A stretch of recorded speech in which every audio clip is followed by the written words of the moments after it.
Hi, I'm Graham Brown, and thank you for joining me on this journey. That is a journey of thought leadership in the world of podcasts. So how do we as thought leaders use podcasts, specifically guesting on podcasts, to build our personal brands? And it's a journey. It's a journey where I don't have all the answers, but I'm on that journey myself. I have produced and guested on nearly 2,000 podcasts in my time. Most of that with the podcast agency, producing podcasts for corporates.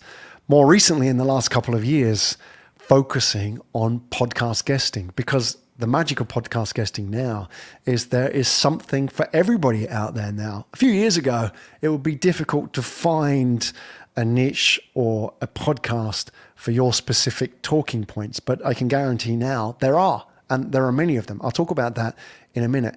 But it's not just me on this journey. We've seen thought leaders who are turning to podcasts as a great way to build their authority. SEO guru Neil Patel, who famously has been helping bloggers, helping business owners, helping thought leaders get onto other people's blogs and articles by guest posting, recently said to forget guest posting, guest podcasting is king, because he knows that guest posting is increasingly overcrowded as a marketplace, and it's not yielding the results that it once used to, especially now that we're in the world of AI-driven copywriting, that you are now effectively competing against a machine, which is a zero-sum game, or a race to the bottom, if you like.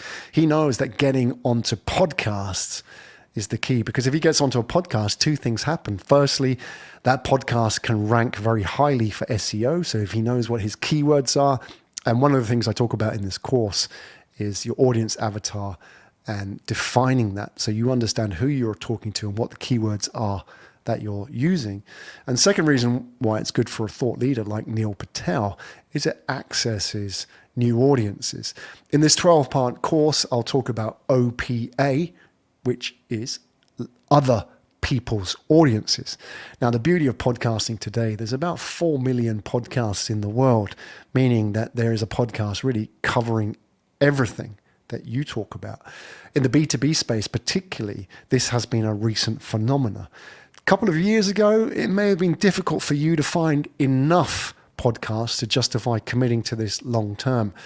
But as we found is that there are many podcasts in very, very niche spaces, and the numbers are growing, which is fantastic. So it means that what would have been a short-term endeavor a couple of years ago now is potentially a long-term journey. You can find podcasts, and there are more coming. So you can go really niche. You can narrowcast. In my course, 12-part course, which is free, you can sign up for it. This mini series, I talk about the importance of narrowcasting, which is defining an audience avatar and then targeting a small audience. Because if you're in the B2B space, it's better to go after the podcast with 200 to 2,000 highly engaged, highly aligned listeners than it is to go for the mass market hits. The mass market hits have huge competition. They are not completely relevant to you and your audience avatar. And there are a lot of costs to get into that podcast. I'm talking about time and effort even to get onto that podcast. But if you can target the niches that really resonate with your key talking points and your audience avatar, you can have a huge impact, because 200 people that regularly turn up and listen to a podcast that you guest on are extremely valuable, because those 200 people could be clients, partners, hires, who knows, authorities within your industry, because they are just not regular, random listeners of B2C podcasts. These aren't the kind of people that just kind of drop into true crime and float about looking for another true crime podcast. These are people who are really interested in that subject area. Now, that makes podcast guesting a fantastic business development tool, and podcasts in general. For me, for example, I have met the CEOs of companies through podcasts that I never would have had access to do. One example being sitting in front of Tony Fernandez, the CEO of AirAsia, where I actually had an hour podcast conversation with him through a podcast. If it was anything else, it wouldn't have happened. If I was pitching him an idea or pitching him my startup or trying to sell to him, it never would have happened. But the virtue of having a 60-minute conversation with Tony led to me doing a deal with his company, AirAsia. And that is the power of having deep conversations with people that matter. And that is what you can unlock through podcast guesting, is you not only get access to audiences, you get access to people, those hosts, future guests as well, people that you can connect with and build in your network. In a world where, increasingly it's becoming harder to travel freely, harder to meet people freely, podcast guesting enables you to get out there. You can cross time zones. You can get your message to new audiences and new countries and new time zones that you never could have accessed easily before.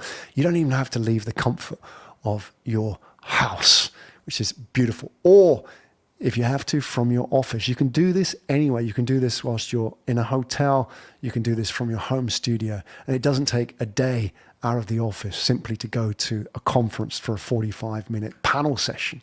You can do this, bang, bang, bang. You can do multiple podcasts in one day.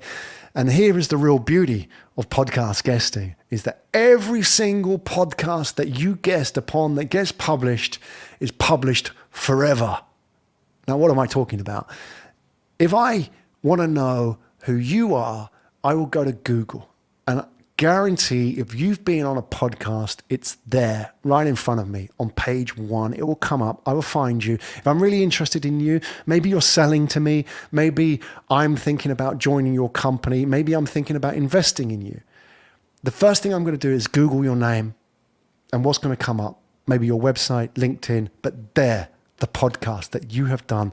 Here is Graham Brown talking about thought leadership on these podcasts. That's the first thing I'm going to go and listen to if I'm really interested in you. And then I can really get into who you are. I can find out who the authentic you is. I don't need to go and follow your tweets or your social media posts, which really don't give me an indication of who you are. On the podcast, you can't fake that. You can't be anything apart from you. I get to feel who you are. And even though you at that time may be in a different time zone, you may be asleep, you may be traveling, you may be doing another podcast, I have a virtual conversation with you because I'm sitting there with you and the podcast host around a table, listening to my headphones, hearing and being a part of a conversation with you. And that is the power of creating conversations at scale. We're at the early stages, folk. We are at the early stages of podcast guesting.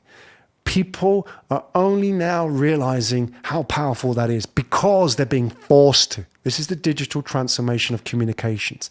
We're moving away from a world of white papers and analyst brunches and expos to a world where people connect with people rather than the brands, because ultimately, and the power of podcast guesting is that people follow people, not brands. And if you want to learn about how you can build your personal profile and become a thought leader, check out my 12-part mini-series. I share everything that I've learned, the mistakes that I've made, and what I know with you in this audio and or video format. And if you go to podcastguesting.pro, you can get access to all the video and the slides that go with this.